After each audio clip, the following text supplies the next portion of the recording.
And here we are today, hanging with Michael Rampolla. Michael, tell us what you do.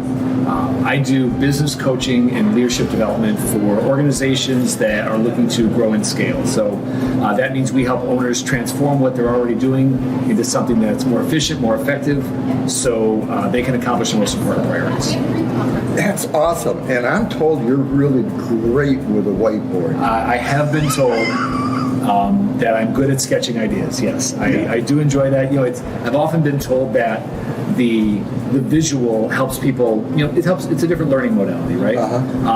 If I'm helping somebody understand something and I put something up on the board, I'll often be told it was really helpful to see what I was thinking.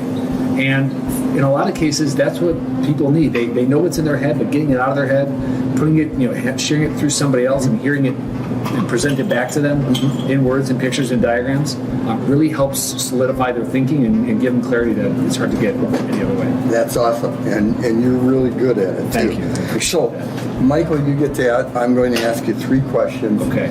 In order for me to know which questions I'm going to ask you, you have to select a number from 1 to 15. 1 to 15. Yes. All right. First one, I will select 7. 7. What personal habit are you proudest of? What personal habit am I proudest of? That's an excellent and difficult question. One personal habit that I am proudest of is years ago I discovered I really enjoy men's hats, like fedoras, bowlers, that kind of thing. And I make it a point to wear a hat, a formal hat, every day when I go out. And it's maybe a little bit quirky of a habit, but it's definitely also become a part of my personal style. I have quite a few hats. People have asked me how many. I don't know the number. But it's a habit because it's something I do every day. And it's a collection. It is a collection, which is fun, and I enjoy adding to it. That's cool. Yeah. Another number, 1 through 15. 13. 13. Do you collect anything? Perfect. Well, here, I'll add a different collection since we already answered the first answer to that question. When I was growing up, when I was a little kid, my dad's side of the family, I was the only boy among all the cousins. And every Christmas, my grandparents would get all of the grandchildren a gift, and there was an appropriate gift to give all the girls and me. And so the gift that everybody else got didn't work for me. So they started giving me a nutcracker every year, and a very traditional, formal, from Germany kind of authentic piece. And I now have a collection of probably 15, 20 of these, and all very unique and very detailed and very special to me, and a very special collection. And now my boys, who just turned 7, are starting to pick up on that this is a cool thing, and every Christmas some of them come out, and it's a cool collection that I have that I now get to kind of share with my boys too. That's very unique. Yeah, it is. Very unique. Very unique. One more. Let's go with 8. Number 8. What problem do you wish you could solve? Also an excellent question. These are excellent questions. A problem that I wish I could solve is helping people who there's sometimes a gap between people who need help and people who know they need help, or people who know they need help and are willing or not willing to ask for it, or once they get the help aren't willing to use it. And it's very human. It's something that is, I think, kind of inborn to just who we are as human beings, psychologically, biologically. I don't always know. I know sometimes it's something we can work on. It's something we work on a lot in coaching. But if everybody could know, ask for, get, and use the help that they need, I just think so many people would be.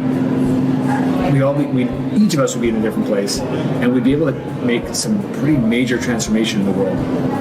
It's fascinating to me that it's a challenge we all share at some time or other, but it's also a challenge that we haven't collectively figured out a consistent way to solve. I think if we could, it'd be a pretty transformational for everybody. It's part of the human condition. It is. It'd be cool.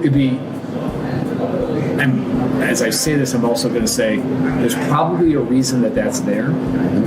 It's probably a reason that's in who we are as humans. So as much as I want to get rid of it, it probably serves a function that I don't fully understand. So one of those mysteries, Cool. if you will. Bonus question. Okay. How do you like your eggs? I like my eggs over medium. Medium. Over medium, so I get kind of the best of all. There's that worlds. sweet spot. There's that sweet spot in the middle. So especially with like over medium, like where the proper is like a George Webb breakfast, right? Over 2 eggs over medium, extra crispy hash browns, extra crispy bacon, white toast with plenty of butter, right? And then you just kind of get to mix and match every bite a little bit. And that over medium just really, again, gives you some variety. Even within the eggs, you've got options. That's great. That's a great question. Now you get to ask me a question. What is your favorite meal? What is your favorite meal? Either generally part of the day or like specifically, what would you want? Jack Stack in Kansas City, crown rib. That's real specific. Barbecue crown rib. Without doubt, best meal I've ever had in my entire lifetime. And how many times have you had it? I had it 2 nights in a row. It was so good. I liked it so bad, I would have to go back. That's the mark. It's like I'm only in Kansas City for a little while. I'm going back the next night for the exact same thing. That definitely reaches the mark of a favorite. And then I found out how to get the sauce. Amazon sells the sauce. So now you get a little bit of taste of that. Yeah. Very cool.